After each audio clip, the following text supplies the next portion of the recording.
Good morning to the DME for Peace community. Welcome to this week's edition of the M&E Thursday Talks. These M&E Thursday Talks on DME for Peace are made possible with the support of the Carnegie Corporation of New York through the Peace Building Evaluation Consortium. Just in case you've forgotten, my name is Jack Farrell and I am the DME for Peace Project Manager at Search for Common Ground based in Washington, DC. Today I am delighted to welcome Ian Morrison and Isaac Galiwango of USAID's Supporting Access to Justice, Fostering Equity and Peace project to discuss outcome harvesting, a solution for evidence-based programming. Just a note about those of you who are new to the Thursday Talks and unfamiliar with our format, we'll have about 20 minutes of presentation followed by questions and answers. You can ask questions throughout the webinar by using the question function on your GoToWebinar dashboard, and then we'll move on to that question as soon as Ian and Isaac have finished their presentation. I'm now going to hand over to today's hosts, Ian and Isaac. You're very welcome to the Thursday Talks. Just a note to everybody as well, as Ian and Isaac are based in Uganda, and apparently there's a rainstorm about to hit. The Wi-Fi may go, so please be patient with today's hosts, and fingers crossed we'll get through this pretty smoothly. Ian and Isaac, the floor is all yours.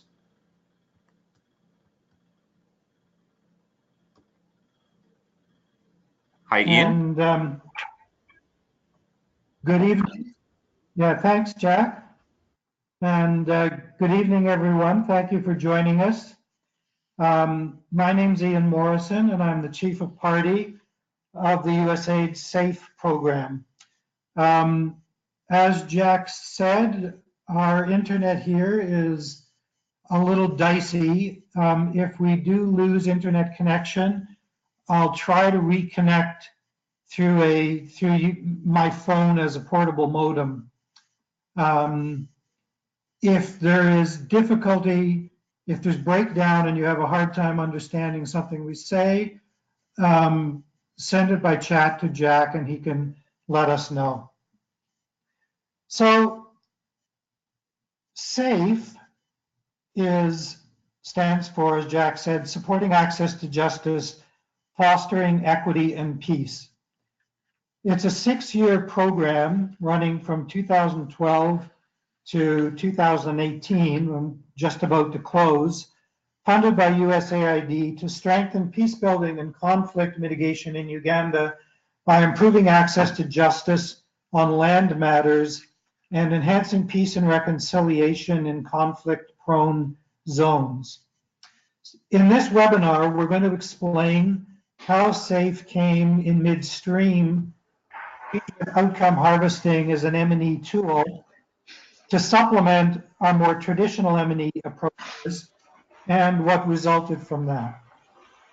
So I'm going to start and talk briefly about the motivation for adopting a different M&E tool. I'll then hand it over to my colleague, Isaac, to talk in a little more depth about what we actually did. So why did we make this change? One thing I want to make clear at the outset is that SAFE did not start as an outcome harvesting project.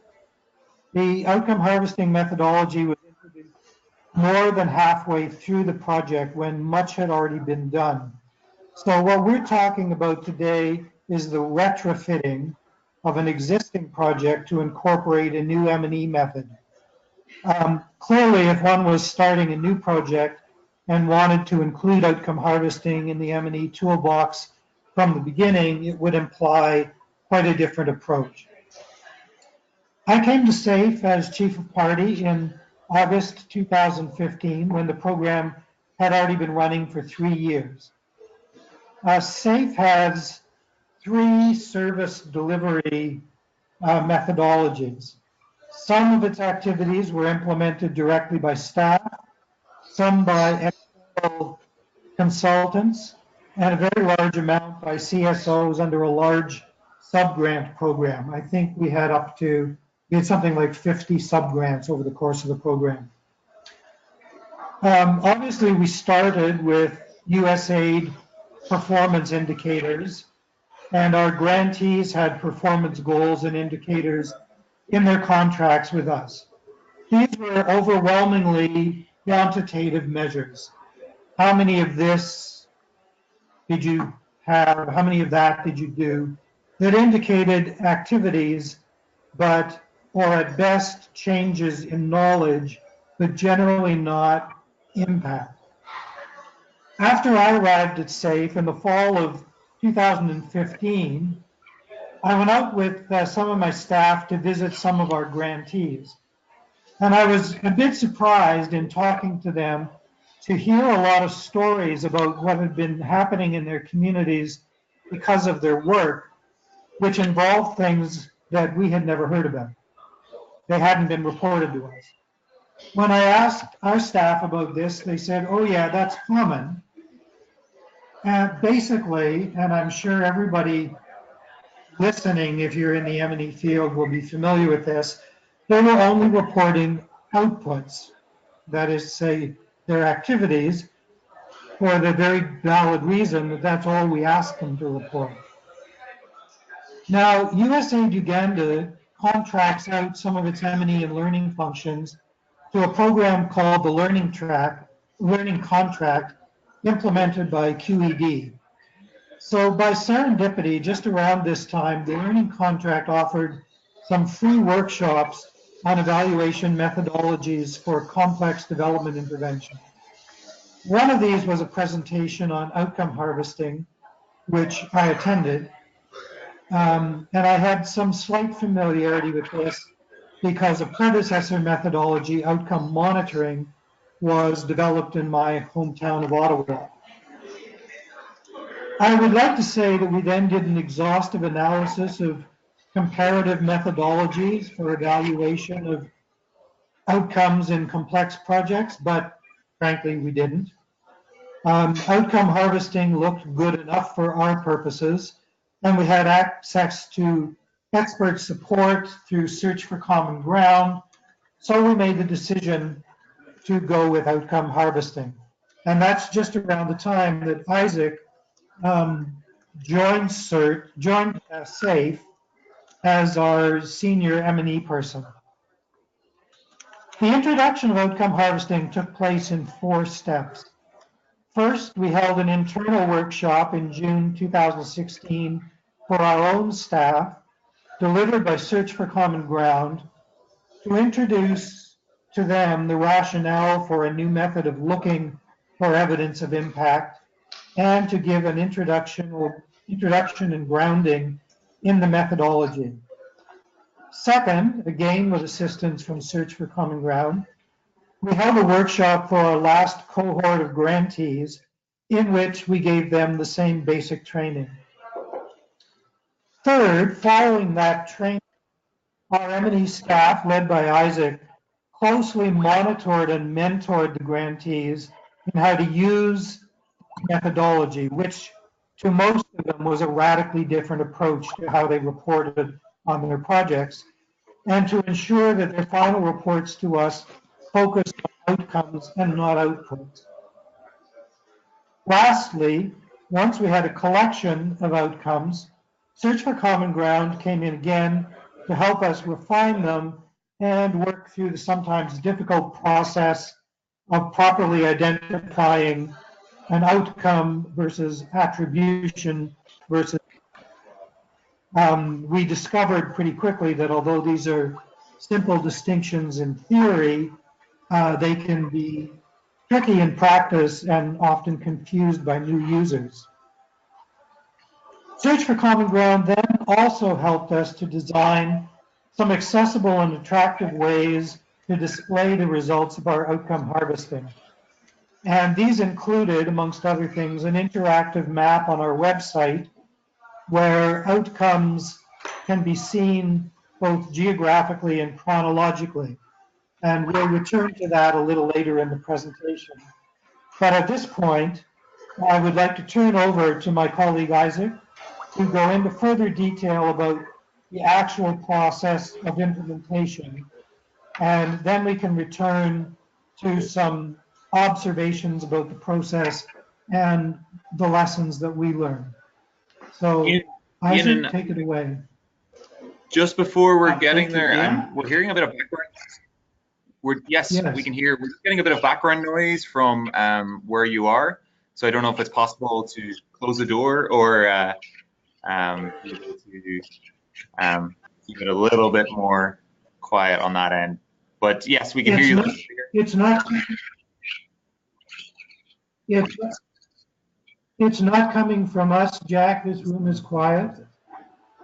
It's coming from one of the. It must be coming from one of the other panelists. Okay, no problem. So if Joseph can mute, maybe we will not hear that. Perfect. We can hear you perfectly now, Isaac. Go on ahead, right ahead. Thank you very much.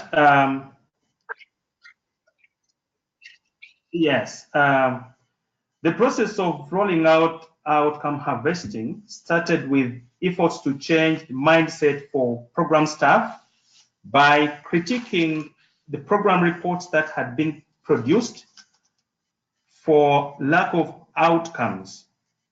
A staff meeting was held, and discussions that followed clarified to the staff that there was a lot that was being achieved, but little, and actually only outputs were being reported with almost no outcomes. We organized the first training for staff of the program, and in this training, there was definition of what an outcome is. Parameters that defined outcomes were discussed, and these included stating what happened, where the outcome was, when the outcome was first noticed, who was involved, relevant statistical data that supports the outcome, how the outcome is a result of project activities, and the significance of such an outcome to the project. Now, during the training, some outcomes were identified. However, it was clear that more data was needed to support these outcomes in order to meet the requirements as highlighted above.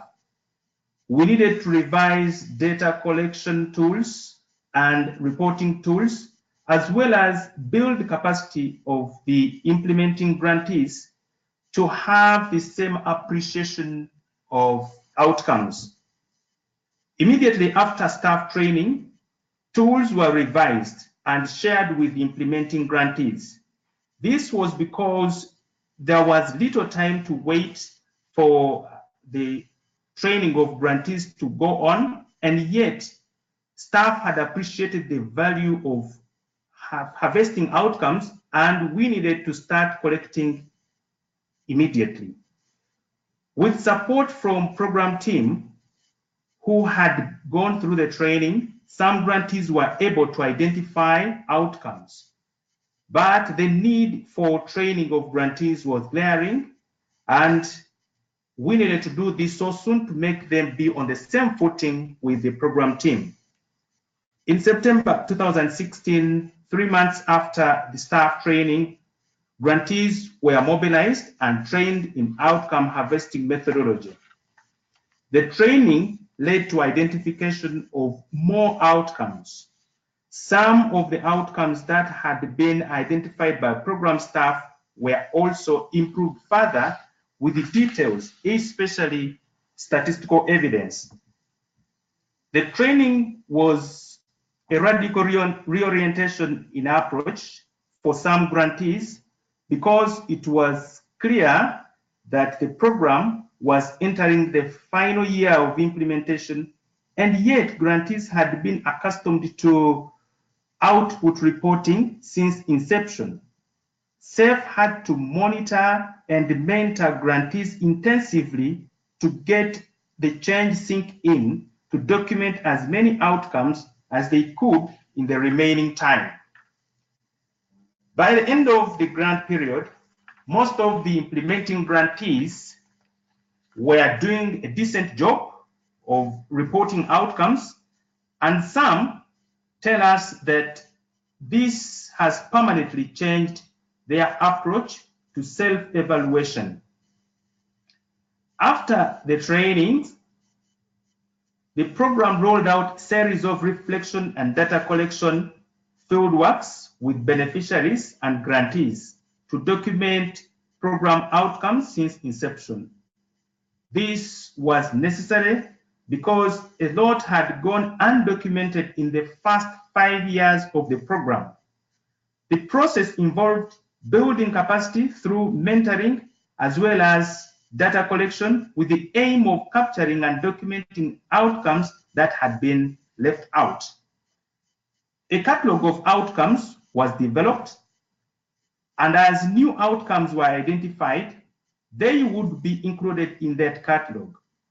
Changes happening to outcomes were equally monitored and documented, as both the new outcomes and the old outcomes were being reported in the same catalog. The outcomes these outcomes were adopted in weekly reports, monthly reports, and quarterly reports. At the end of the program, this catalog of outcomes provided the basis of the documentation of all the outcomes of the program that were included in the SAFE website, map on the website. Briefly, this is what I can say about the process that we followed to roll out outcome harvesting in our program. I'll take it back to Ian. Thank you, Isaac. We just have a couple more minutes before we get into the questions, and I'll just make some very quick observations on challenges and lessons learned, and I imagine there'll be some follow-up questions to these. First, I just would like to reiterate that outcome harvesting is a supplement to other M&E methodologies. We still need to report outcomes. We can't drop all quantitative measures. And for SAFE, because outcome harvesting was retrofitted to the program, we can't pretend that our recorded outcomes are comprehensive. They're valuable, but they're basically illustrative rather than comprehensive. A challenge in using outcome harvesting that probably most people will encounter is not just understanding the concepts, but ensuring adequate rigor in its application. We have met resistance by people who are lazy, jaded, or just set in their ways. So introducing this methodology required more than just teaching a series of steps to take. We needed to make people enthusiastic about what this meant for them. So it's really important in this to keep your eye on the prize. And we always come back to two fundamental questions in this regard.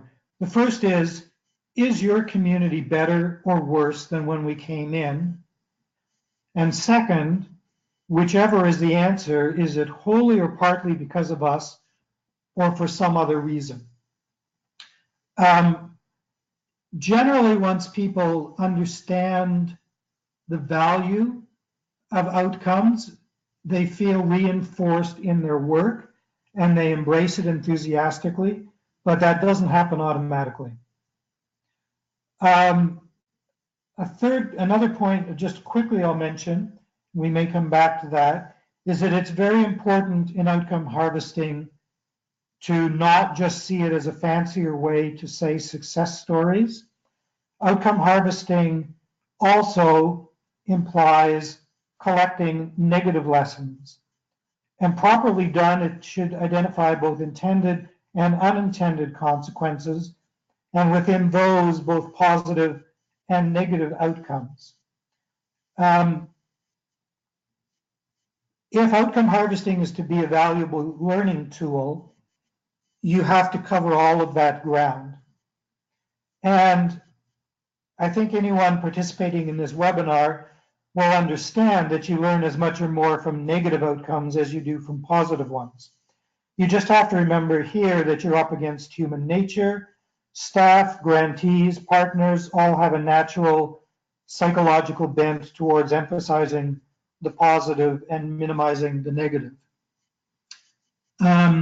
So Jack, I think we've come to the end of the time that we were supposed to be presenting. So perhaps we can open up for questions now. Yeah, absolutely. Thank you very much, Ian, and thank you, Isaac. Apologies for that noise in the background that was playing, but it's now solved and you guys sound loud and clear. For those of you who are unfamiliar with the Thursday talks, you can ask a question one of two ways. The first way you can ask a question is through the question function on GoToWebinar. The second, you will see a little hand icon on your GoToWebinar dashboard. If you click on that hand icon, it will allow us to unmute your microphone so you can ask your question live. Just a note about these webinars, they are recorded. So we'll post it on the DME for Peace Media Gallery later today so that people can go back and learn from today's discussion and our wider engagement. And right now in front of you as well, you should see the website for the SAFE program as well as the map which Ian referenced. And Ian, just to get us underway in the Q&A, I don't know if you want to explain the outcome harvesting map that you have on your website.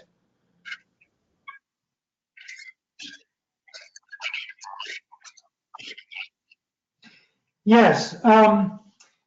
One of the issues with outcome harvesting, of course, is what do you do with these outcomes when you've got results? Part of what you want to do is use them, of course, for reporting to your donor.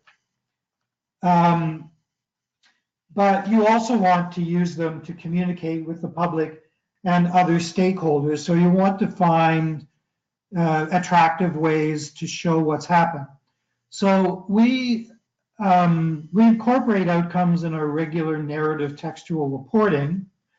We've also created an outcome report, which is more of a glossy publication that's more immediately accessible to people. But I think one of the most interesting things we did, and here I again have to give credit to Carlotta Faciotti from Search for Common Ground, because I was born before the internet was invented, actually probably before rocks were invented, and I don't understand this stuff, but what Carlotta did was help us create an interactive map. So what you see before you is what you can see on our website. If you went to that page and you clicked on those little icons, they would bring up for you particular outcomes, showing you where they come from geographically in Uganda, organized chronologically, and then organized by type. So you can just click your way through that and choose what it is you want to focus on. It's a very nice and accessible way of presenting the results of this kind of methodology.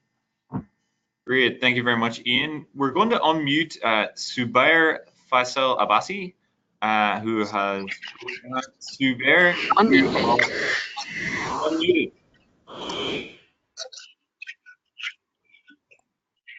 Hi, Subair. Sorry, actually, I mistakenly pressed this button. I am not really asking any question. But if I have this opportunity, then I can perhaps pose one question. Are you listening? Yes, go right ahead. I can ask one question that in which condition this outcome harvesting can be most beneficial? Is it only we do not have robust kind of results framework, or it can be used in other situations as well?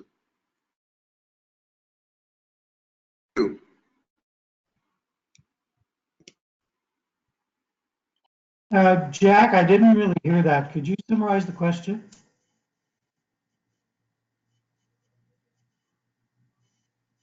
Jack is off. So I think the question ties in. Yeah, I'm sorry. There was a lot of noise. Yeah, I think there's a delay on your line, Ian, which is why it's sort of you're hearing me about 3 seconds after I speak. But we can jump right in. Zubair, if you could type that question again, because we weren't quite getting it clearly, that'll be fantastic. Our next question comes from Eda Kanini, and Eda asks, can outcome harvesting be done during the baseline when no activities have yet been implemented?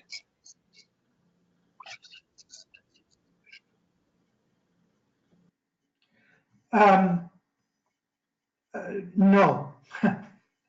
But I think outcome harvesting can be set up during the baseline by paying careful attention both internally and in discussions with your partners and potential beneficiaries about the difference between outputs and outcomes and what you're expecting to see as a result of the project. And then as you proceed through time, what will happen naturally is the first outcomes you see will be what in some methodologies are called immediate outcomes. But these sort of provide a building block for more sophisticated outcome harvesting as more activities are done and as they start to show an impact on the recipient communities. Great, thank you very much, Ian. Our next question comes from Laura Gagliardone, and Laura says, thank you for the presentation.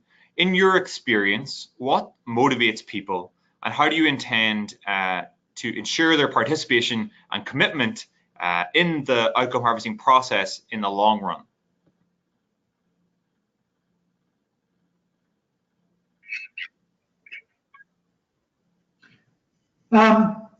That's a good question. I'll give you my answer, and then I'll let Isaac come in on the basis of his experience with the grantees. The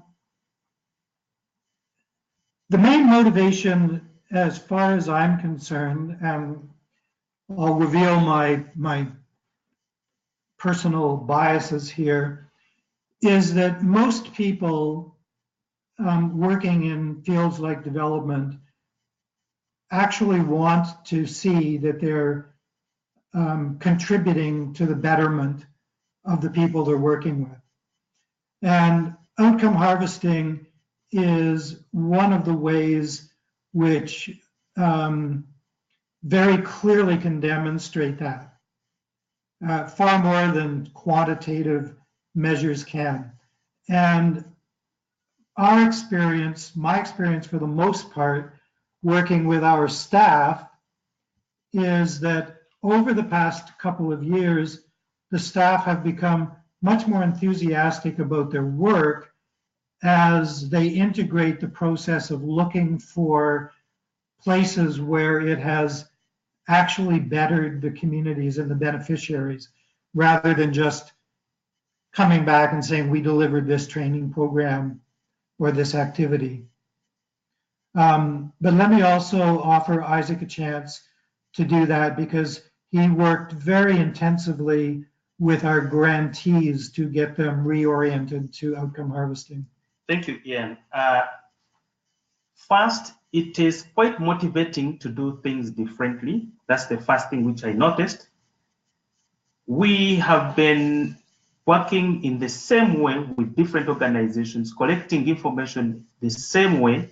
And in some cases, some of the information that we collect is predetermined in our documents, and it may not necessarily make meaning to the grantees and the beneficiary communities. But with outcome harvesting, what I found out was that there are discussions about the outcomes, and you get to get the meaning together with the beneficiaries and the implementing grantees, and it makes sense. What you're discussing makes sense to you and to them.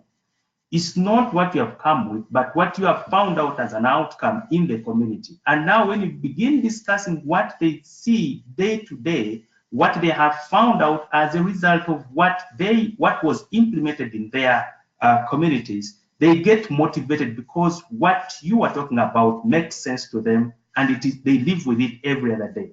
And even in the process, as they keep monitoring these outcomes, they put in a lot of effort because they know where this change is coming from and they want to see how the change ends. And in any case, if it doesn't end well, they will always report to you and tell you that maybe we saw things differently and we need to see them in this direction.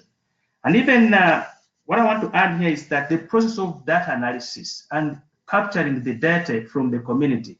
Here, we pick data, statistical data that is relevant. It doesn't necessarily come from what you have been collecting, but it could have been collected by any other agency, but you find it is good to substantiate the outcome that you have harvested at this point.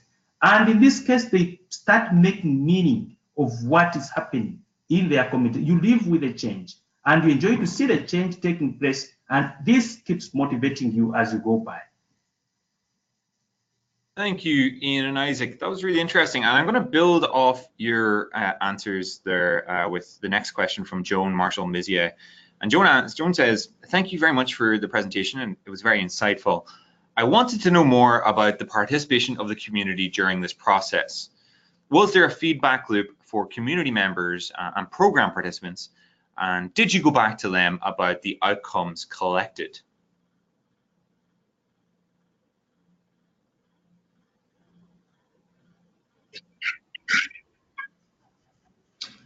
The answer to that is partly yes. I'll speak to a part of it and then again let Isaac have a chance to jump in. I didn't run through all of the things that SAFE did. SAFE was a complicated as well as a complex project. One of the major areas of activity for us was training local level land administration bodies in Uganda, the people who are responsible for demarcating and registering land, called area land committees and district land boards. This takes place in a very complex landscape because there are multiple land tenure systems in Uganda, and about 80% of the land in much of Uganda is held under customary traditional tenure. So insofar, and many of the outcomes we reported come from the members of the area land committees and district land boards and recorders and local government officials that we trained. And we did do review meetings. After having trained them and after they started to function, we would bring them together. We would do review meetings where they would discuss what they had done, from which we would pick outcomes, some of which were expected, some of which were unanticipated. And we would combine those review meetings with visits to the local villages and sub-counties to try to confirm the accuracy of what was being reported in the review meetings. So for that, which was the activities that we delivered directly as SAFE staff, the answer is yes. Now, then we also had this large grants program, which was a bit more complicated to deal with. And I'll let Isaac talk about how outcomes were identified and verified from the grantees. Yeah. First, I want to add note on what Ian was saying on activities that were implemented directly by the program staff. In the process of discussing these outcomes, we would give feedback about how we have made use of the outcomes that we harvested in the last meeting that we had.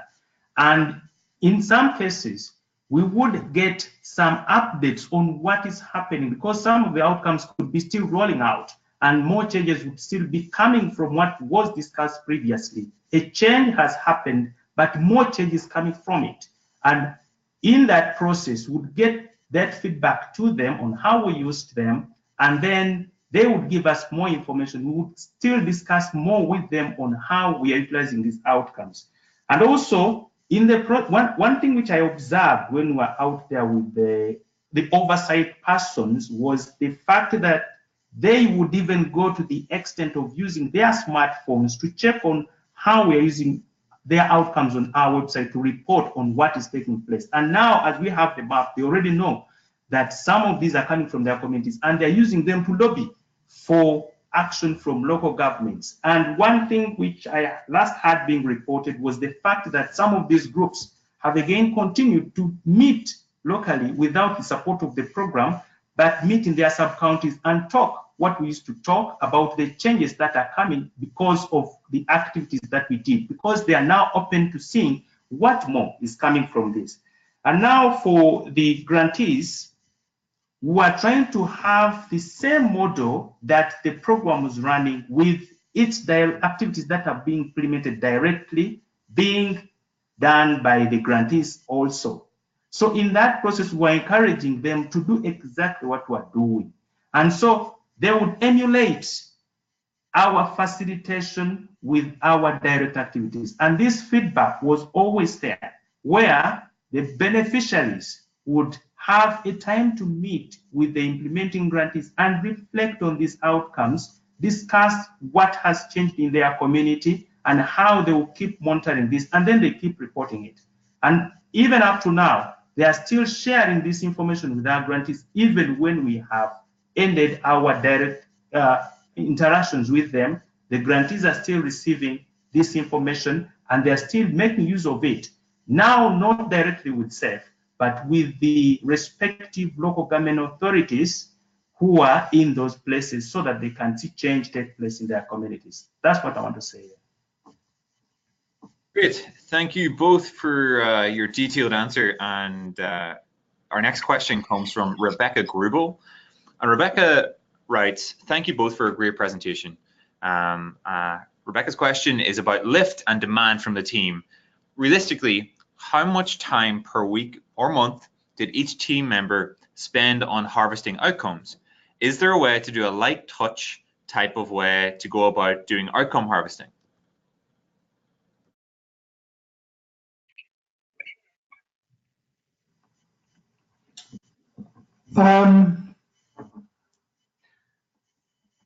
I'll have to confess that I'm not sure that we can fully answer that, because SAFE, when I came in, did not have a time tracking mechanism, and I didn't introduce one. At the height of our activities, though, I would say that a team was going to the field probably almost every second week. And we were working, as you can see from the map that's up, we were working in a lot of different areas. I can't break it down too much farther, though, because when the teams went out, they had multiple purposes. They were monitoring, they were mentoring, and then amongst that, in the latter part of the project, they were also doing outcome collection. So I can't give you like a percentage breakdown of how much time was spent on each thing. Certainly, Isaac's time was very, very heavily devoted to outcome monitoring, but he's our M&E advisor, so that's not surprising. And in addition to what Ian is saying, I want to say that there is no shortcut. If you want to get quality outcomes, you have to commit time to that process. Yes. Because like it or not, whether you go to the field or not, provided the beneficiaries and the grantees have been introduced to this methodology, it motivates them. Now, you take long to go and discuss these outcomes as they're emerging, they will keep reporting them to you. But in some cases, you'll find that there will be missing information, and you'll be compelled to go and find out what more is happening in this community. So the implementing team is there. Yes, they are doing their job, but the eye of monitoring and the eye of discussing these outcomes as they are coming up in the communities should not stop. You should keep trying to see what change is happening in this community. How is it changing over time?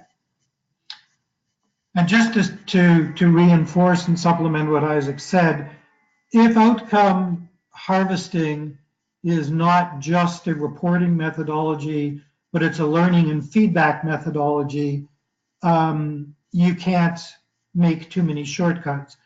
If you're not careful about what you're learning, or if you're not careful about accurately identifying what's going on, then you're going to learn the wrong things, and you're going to miss lessons that you maybe want to incorporate yourself or pass on to partners and grantees. Great, thank you very much, Ian and Isaac. I'm pretty sure we're breaking a Thursday Talk record for most questions this week, so we'll try and get through a couple more before we wrap up today. Next question comes from Christy Getman, and Christy writes, I really appreciated the reflection on the rollout process, but I'm a little unclear on the nuts and bolts of the methodology itself. Is there a guidance document, a tool, a template that you used or recommend?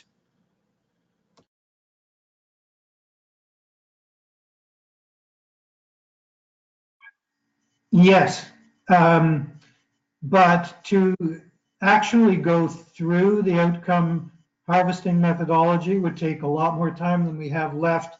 However, if you Google outcome harvesting, you will pull up a number of guides at various levels of sophistication. We're not the only organization that uses it, even in Uganda. And I would recommend, if you want to know the nuts and bolts, to do that, because if we try to cover some of that now, we'll necessarily miss some important things because it will take too long.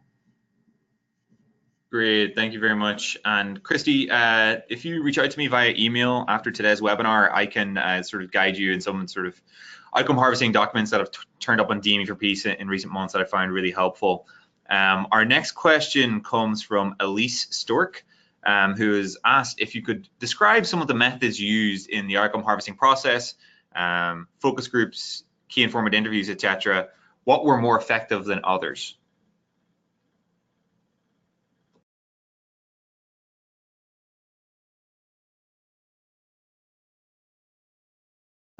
Very briefly, for identifying outcomes internally, we did that as a group with staff, which just as an interesting byproduct, I think was an important team building exercise and brought the staff closer together than they had been when I came onto the project. But since Isaac did most of the actual on the ground collection, I'll pass this over to him to talk about what happened in the field. Thank you, Ian. Group discussions were the best approach that could be used in this process. And like I mentioned in my presentation, the key questions that guide you as you guide the group to discuss these outcomes, those have to be on your fingertips, and you shouldn't miss any, because along the way you'll find yourself in need of going back. But with group discussions, there is that group dynamics where you are able to discuss openly and understand what is happening. And even the evidence could come from the very groups, and they would suggest and say, if you want evidence, let's go to this place. But when it is the key informant, sometimes they tend to be closed. And yet we want to keep an open mind, which is braced for both the good and bad outcomes in the community as a result of what you have been doing.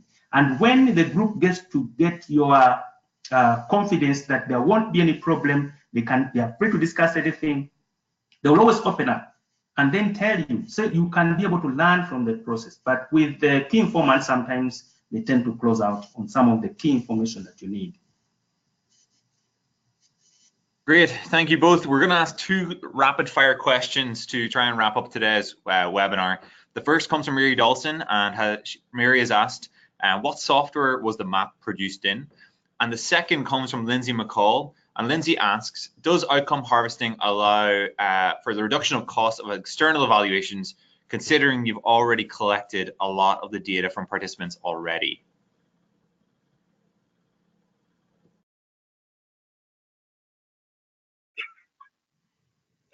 Taking the second question first, I would say the short answer is yes. This does much of what an external evaluation would do in terms of looking for impact. And if you have done it properly and your reported outcomes are evidence-based, I think it greatly simplifies the process of evaluation. The first question, I haven't got a clue. I'll give it over to Isaac. Maybe for the first question, I will request that Carlotta is also allowed to share something. But what I understand, we got her support because for us we had the outcomes, and then she had to build my capacity to develop these maps using Excel. And we got her support, and she was able to complete that process. Maybe you can unmute Carlotta to say something about that. Carlotta, you're self-muted. Would you like to round out today's webinar with a bit of insight on the map? Yeah, definitely. I don't know if you can hear me because connection is very bad, but very briefly. So we actually used Google My Map to do the first mapping of the outcome. So obviously there was an Excel sheet at the beginning that was given by the team, and this had to be cleaned and reorganized by location, by years and theme. So we work with the theme to clean up these initial Excel documents. And then once we had all the information, we worked on Google My Map, and we created the first map. And then there were an IT specialist that was able from that work that we did initially through Google, helped us to put it on the website. So for the IT part, putting it on the website, that was very technical, I don't know. But for the rest, yeah, definitely, the information needs to be cleaned. So there has to be some data cleaning that has to be done and reorganizing the data. And for that, we worked with the team because they were the one who had the insight about, clarifying locations and other data year when outcomes were collected, as well as the different themes. Great. Thank you very much, Carlotta. And thank you to Isaac and Ian for being wonderful hosts today. I know we've run a bit over time, but this is one of these topics that keeps popping up in evaluators' inboxes. So it's great to see an active discussion happening. I'm sorry that we didn't get to most of the questions, but we will add those to the DME Freeze Media Gallery recording later today. So please feel free to continue the discussion, and we'll make sure that Ian and Isaac see these questions as well.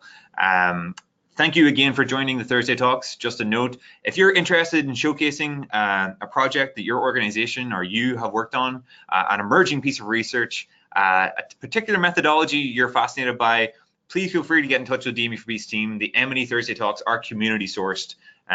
All these webinars happen because someone reaches out or we reach out to them, and we love hosting interesting discussions on Thursday.